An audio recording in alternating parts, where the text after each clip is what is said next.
सभी को मेरा नमस्कार। आज अपन अध्ययन करेंगे application of magnetic moment data for 3D metal complexes. जो 3D मेटल कॉम्प्लेक्सेस हैं उनके लिए चुंबकीय आघूर्ण के जो डाटा या चुंबकीय आघूर्ण, सिंपली चुंबकीय आघूर्ण भी बोल सकते हैं, तो चुंबकीय आघूर्ण है उसका क्या एप्लीकेशन है, क्या अनुप्रयोग है। चुंबकीय आघूर्ण के द्वारा ये पता लगता है कि दिया गया कोई भी कॉम्प्लेक्स है वो हाई स्पिन है या लो स्पिन है, यानी उच्च चक्रण संकुल है या निम्न चक्रण संकुल है। इंटर स्फीयर आउटर स्फीयर कैसा है, आंतरिक चक्रण है या बाह्य चक्रण संकुल है। इसका पता किसके द्वारा लगाया जा सकता है? मैग्नेटिक मोमेंट के द्वारा लगाया जा सकता है। K3FeCN6 पोटेशियम हेक्सासाइनिडोफेरेट जो थर्ड है उसके चुंबकीय आघूर्ण का मान 1.9 BM क्या बोर मैग्नेटोन है, जबकि K3FeF6 पोटेशियम हेक्साफ्लोरिडोफेरेट थर्ड है उसके चुंबकीय आघूर्ण का मान क्या है? 5.9 BM है, बोर मैग्नेटोन है। क्यों? अब इस चीज का जब अपने को दोनों के चुंबकीय आघूर्ण के मान का पता है कि एक का मान है, पहले का मान है 1.9 और दूसरे का जो मैग्नेटिक जो मोमेंट है उसकी वैल्यू है 5.9, तो इस वैल्यू की सहायता से अपन ये पता लगा सकते हैं कि पहली तो ये है क्यों, इसका रीजन क्या है, इतनी है, इसका मतलब जो 5.9 है उसके अंदर अनपेयर्ड इलेक्ट्रॉन क्या है, ज्यादा है 1.9 वाले में कंपैरिजन इसके क्या है, अनपेयर्ड इलेक्ट्रॉन यानी अयुग्मित इलेक्ट्रॉन की संख्या क्या है, कम है। अयुग्मित इलेक्ट्रॉन की संख्या बदली है तो उसके अंदर जब इलेक्ट्रॉनिक कॉन्फ़िगरेशन देखेंगे तो हाई स्पिन और लो स्पिन, हाई स्पिन का मतलब जिसमें अनपेयर्ड इलेक्ट्रॉन बहुत ज्यादा होते हैं वो हाई स्पिन होता है और जिसमें कम होते हैं वो क्या होता है, लो स्पिन होता है। यानी डी के जो इलेक्ट्रॉन है वो पेयर्ड हैं या अनपेयर्ड हैं, युग्मन हो रहा है या नहीं हो रहा है। तो ये सब जब अपने को एक तो जनरली क्या है लिगेंड के बेस पे देखते हैं कि लिगेंड वीक है या स्ट्रोंग है, स्ट्रोंग होगा तो पेयरिंग होगी, वीक होगा तो पेयरिंग नहीं होगी। लेकिन जब अपने को उसका मैग्नेटिक मोमेंट दिया हुआ है तो उस मैग्नेटिक मोमेंट की सहायता से अपन क्या निकालते हैं, अनपेयर्ड इलेक्ट्रॉन की संख्या निकालते हैं। और अब अपने को ये पता लग गया कि इस कंपाउंड में, इस कॉम्प्लेक्स कंपाउंड में इतने अनपेयर्ड इलेक्ट्रॉन है, तो अपन उसका इलेक्ट्रॉनिक कॉन्फ़िगरेशन सेट करते हैं कि इतने जितने मैग्नेटिक मोमेंट की वैल्यू से अपने को अनपेयर्ड इलेक्ट्रॉन मिल रहे हैं उनके अकॉर्डिंग क्या करेंगे, इलेक्ट्रॉनिक कॉन्फ़िगरेशन यानी पेयरिंग अनपेयरिंग उसके अकॉर्डिंग करेंगे। तो अपने को पता चल जाएगा कि ये दिया गया जो कॉम्प्लेक्स कंपाउंड है उसका सेंट्रल मेटल एटम है, उसका इलेक्ट्रॉनिक कॉन्फ़िगरेशन कैसा है, और इस इलेक्ट्रॉनिक कॉन्फ़िगरेशन को देख करके ये पता लगता है कि ये हाई स्पिन है या लो स्पिन है, इंटर स्फीयर है या आउटर स्फीयर कॉम्प्लेक्स है।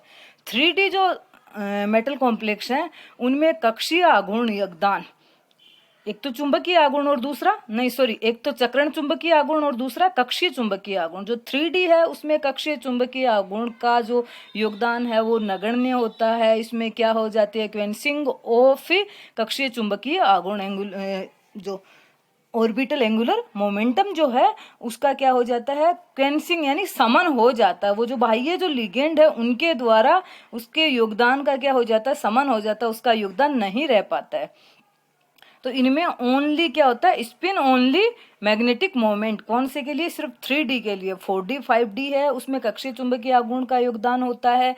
लेंथेनाइड एक्टिनाइड में भी क्या होता है, कक्षीय चुंबकीय आघूर्ण का योगदान होता है। तो इनके लिए जो चुंबकीय आघूर्ण का जो फॉर्मूला N+2 का अंडर रूट या 4SS+1 का अंडर रूट वाला नहीं होता है, साथ में जो कॉम्प्लेक्स फॉर्मूला पिछली क्लास में आपको बताया है वो काम में, यानी जो द्विगंशीय क्वांटम संख्या L है उसको मानते हुए दोनों चक्रण चुंबकीय आघूर्ण और कक्षीय चुंबकीय आघूर्ण दोनों का योग क्या होता है, टोटल चुंबकीय आघूर्ण। लेकिन 3D के अंदर जो कक्षीय चुंबकीय आघूर्ण है उसका योगदान क्या होता है, नगण्य होता है हल्का फुल्का, लेकिन उसको अपन क्या मान लेते हैं, नगण्य मान लेते हैं।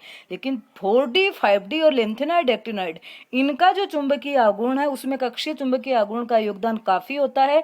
इसलिए जनरली जो अपन अनपेयर्ड इलेक्ट्रॉन की संख्या से जो चुंबकीय आघूर्ण निकालते हैं, जो वैल्यू निकलती है, वो जो थ्योरेटिकल वैल्यू है उससे क्या होती है, कम होती है। थ्योरेटिकल वैल्यू ज्यादा होगी क्योंकि उसमें दोनों का योगदान होगा। तो या तो फिर अपन क्या करेंगे, एलएस कपलिंग करेंगे, जो चक्रण क्वांटम संख्या, द्विगुणित क्वांटम संख्या, दोनों को जब कपलिंग इनकी करवाते हैं तो आरएस कपलिंग जिसे बोलते हैं, रसेल सैंडर्स कपलिंग, जो अगली क्लास है उसमें पढ़ाऊंगी अच्छी पूरा विस्तार से कि क्या होती है आरएस कपलिंग। तो कपलिंग होती है तो एक नई क्वांटम संख्या निकल के आती है, चुंबकीय क्वांटम संख्या जे निकल के आती है, और उस जे की वैल्यू को ध्यान में रख करके क्या निकाला जाता है, चुंबकीय आघूर्ण निकाला जाता है। लेकिन 3D के लिए ये एप्लीकेबल है। सिर्फ ये फॉर्मूला म्यू बराबर n+2, यहाँ म्यू किसके लिए रिप्रेजेंट किया गया, चुंबकीय आघूर्ण के लिए, बोर मैग्नेटोन है वो ये यूनिट है।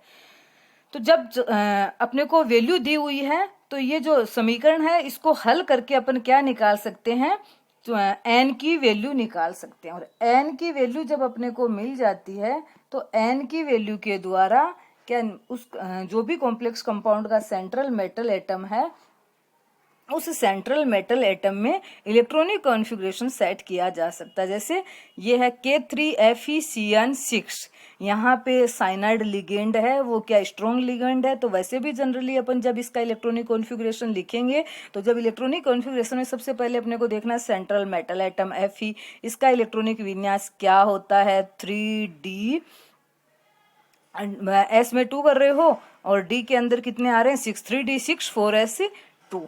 अब देखो इसकी ऑक्सीडेशन स्टेट क्या, ऑक्सीडेशन स्टेट है यहाँ पे Fe की +3, तो इलेक्ट्रॉनिक विन्यास क्या हो जाएगा, +3 है तो 3 इलेक्ट्रॉन निकल जाएंगे। 3 इलेक्ट्रॉन निकलते ही सबसे पहले S वाले निकलेंगे क्योंकि S की एनर्जी क्या होती है, सबसे ज्यादा होती है, यानी अपर एनर्जी का लेवल है ये S, तो इस वाले इलेक्ट्रॉन सबसे पहले बाहर निकलेंगे। उसके बाद एक D का निकल जाएगा तो क्या बचेगा 3D5 बचेगा।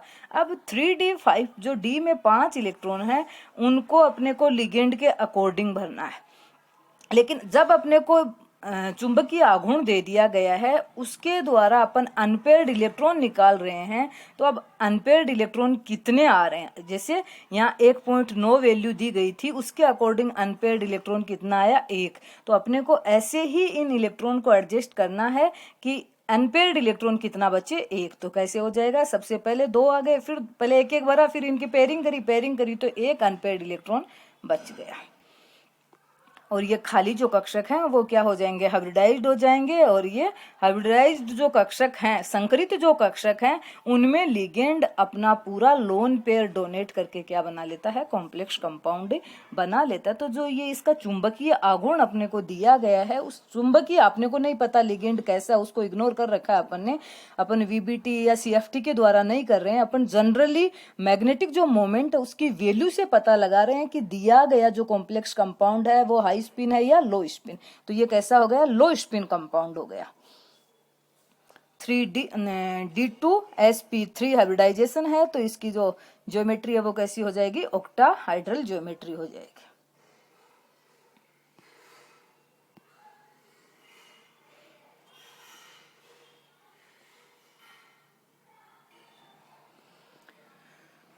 अब दूसरा जो कॉम्प्लेक्स कंपाउंड ये भी Fe का ही है, इसमें भी ऑक्सीडेशन स्टेट कितनी है, Fe3+ है, लेकिन यहाँ पे जो मैग्नेटिक मोमेंट है उसकी वैल्यू 5 पॉइंट कुछ है।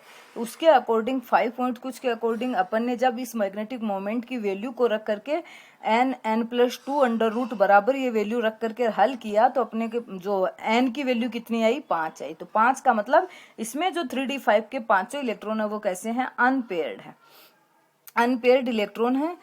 और जो बचे हुए जो है, अब यहाँ पे D कौन से काम आए, देखो पहले वाले में आप देखते हो तो जो D है वो आंतरिक D कक्षक आए थे, 3D के आए थे, हाइब्रिडाइजेशन कैसे था D2sp3, ये कैसा हो गया, inner sphere complex, inert complex हो गया। यानी इसमें जो D है वो कौन सी आ रही है, अंदर वाली D काम में आ रही है, जबकि यहाँ पे D कौन सी काम में आ रही है, बाहर वाली D काम में आ रही है। तो ये कैसे हो गए, आउटर स्फीयर कॉम्प्लेक्स। और हाई स्पिन कॉम्प्लेक्स वो कैसा था, लो स्पिन कॉम्प्लेक्स।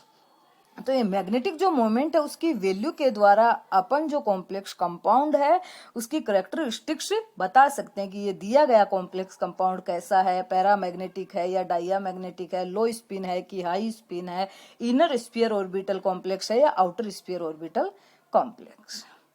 Thank you.